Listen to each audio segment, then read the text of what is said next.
Pak Anies kalau ditawarin jadi menteri mau nggak? Ada yang nanya gitu. Pak Anies kalau ditawarin jadi menteri mau nggak? Ada yang nanya gitu. Kalau yang dulu 2019 kan timbul dan tenggelam bersama rakyat gitu.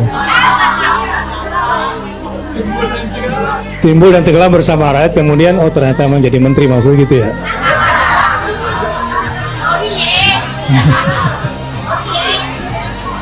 Gini,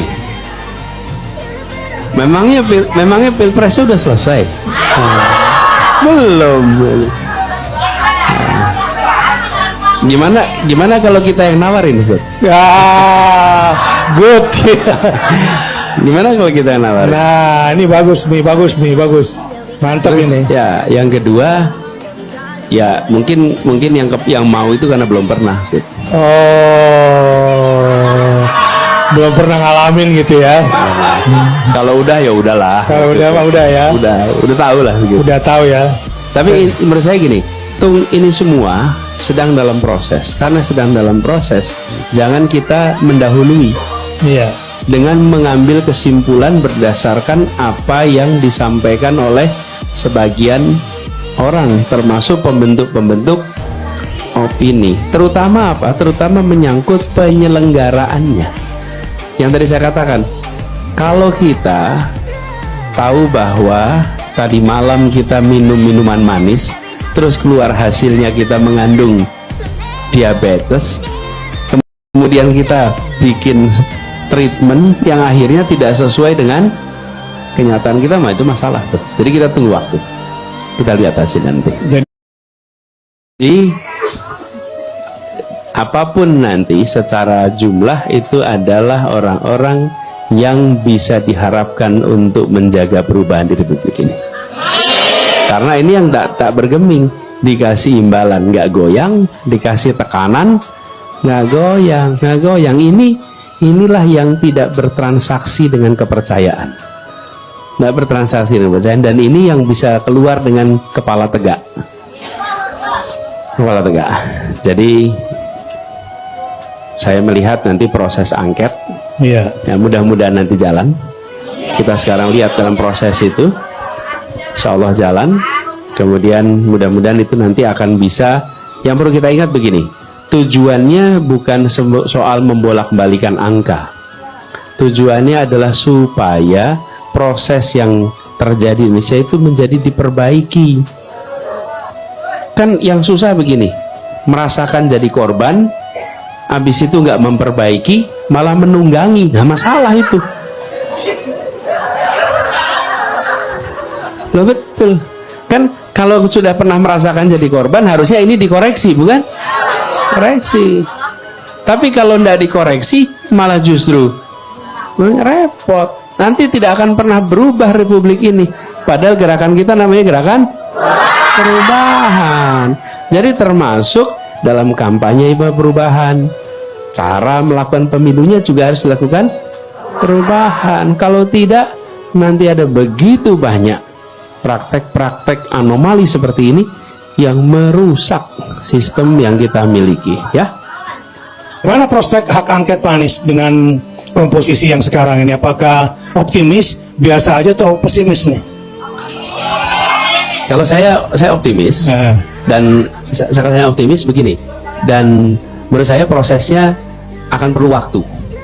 Jadi dalam menurut hemat kami bukan kemudian langsung sehari 2 hari, saya tidak. Kenapa? Pemilunya aja belum ditetapkan, betul tidak?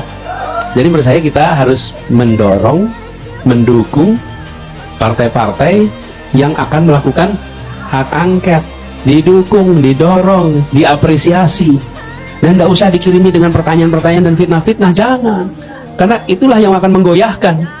Curiga si anu kurang ini, si anu, jangan. Kita ini sering sekali, waduh, kok ini belum ngomong, nah berarti ada masalah nih. Malah jadi masalah gitu. Iya. Jangan, dorong, berikan kepercayaan. Kami percaya akan dituntaskan. Kami percaya akan dituntaskan. Dorong itu. Kalau masyarakat mendorong, masyarakat melihat ini sebagai langkah positif, insya Allah partai-partai juga akan jalan. Dan saya cukup optimis bahwa ini akan bisa berjalan terus. Walaupun keputusannya kan bukan di calon, keputusannya ada di partai politik. Jadi kita serahkan pada partai politik. Tapi kami cukup optimis. Kenapa cukup optimis? Karena mereka pun menginginkan adanya perubahan. Karena praktek seperti ini, semua yang pernah merasakan jadi caleg itu repot sekali. Repotnya di mana? Di ujung. Pas kampanye keliling 5 tahun merawat konstituen. Itu anggota legislatif, kebutuhannya dibantu, konstituen bantu. Sampai di ujung hilang dukungannya. Kenapa? Karena ada macam-macam nih yang muncul di ujung. Nah itu kan praktek-praktek seperti ini harus diperjuangkan koreksinya. Dan saya melihat hak angket itu bukan sekedar untuk mengkoreksi yang sudah kejadian, tapi untuk memperbaiki sistem. Kalau ada hak angket artinya apa? Nanti harapannya keluar dengan rekomendasi apa yang harus dikoreksi di dalam sistem pemilu kita. Dan yang mengatakan harus koreksi itu dewan. Kalau dewan bisa berujuk apa? Undang-undang, ada revisi aturan main. Nah, ini yang sebenarnya kita berharap. Jadi bukan hanya menengok kemarin dikoreksi, tapi menengok ke depan. Ya, itu. Apakah Indonesia negara pertama yang mengalami ini? Tidak. Itu di Amerika Latin, bicara tentang problem-problem pemilu, waduh, deretannya luar biasa. Iya. Luar biasa. Tapi mereka sudah melewati itu. Dan banyak tempat-tempat yang sekarang disebut sebagai negeri-negeri yang melaksanakan demokrasi pernah melewati fase itu. Iya. Tapi kemudian ada koreksi. Dengan ada koreksi maka lewat tuh. Jadi ini seperti praktek-praktek seperti ini, Ibu sekalian, itu seperti praktek perbudakan. Iya. Ada masa di mana perbudakan itu dianggap normal. Ya? Dan orang punya budak itu dianggap biasa. Iya. Ada rumahnya, kemudian 50 meter di belakangnya itu rumah budak-budaknya tuh. Iya. Dan kemudian ditanyain, punya berapa? Oh ya, saya punya koleksi budak sekian. Itu biasa. Jadi orang ngomongin budak tuh kayak nggak ada salah tuh bagi yang menjalani. Iya, normal ya. Seperti normal. Atau rasialisme. Rasialisme itu dimana kita memandang ras tertentu lebih rendah. Restoran hanya untuk ras tertentu. Dulu di Indonesia juga begitu. Kereta api ada gerbong untuk ras ini, ada gerbong untuk ras ini. Dan waktu itu dianggap sebagai norma biasa aja. Hari ini kalau ada orang yang berbicara tentang saya punya budak, dianggap primitif. Betul tidak? Hari ini ada orang yang bicara tentang rasialisme dianggap primitif, tertinggal sekali. Dunia mengalami perubahan.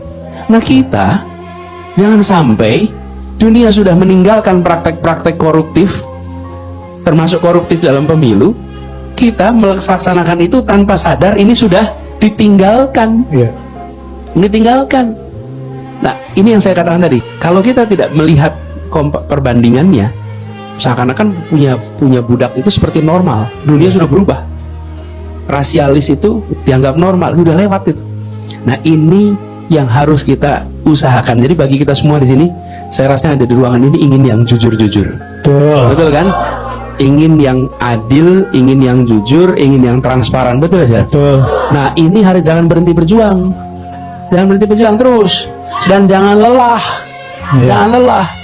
Kita boleh saja jatuh bangun, tapi kita terus berjuang untuk menjadikan Indonesia lebih baik.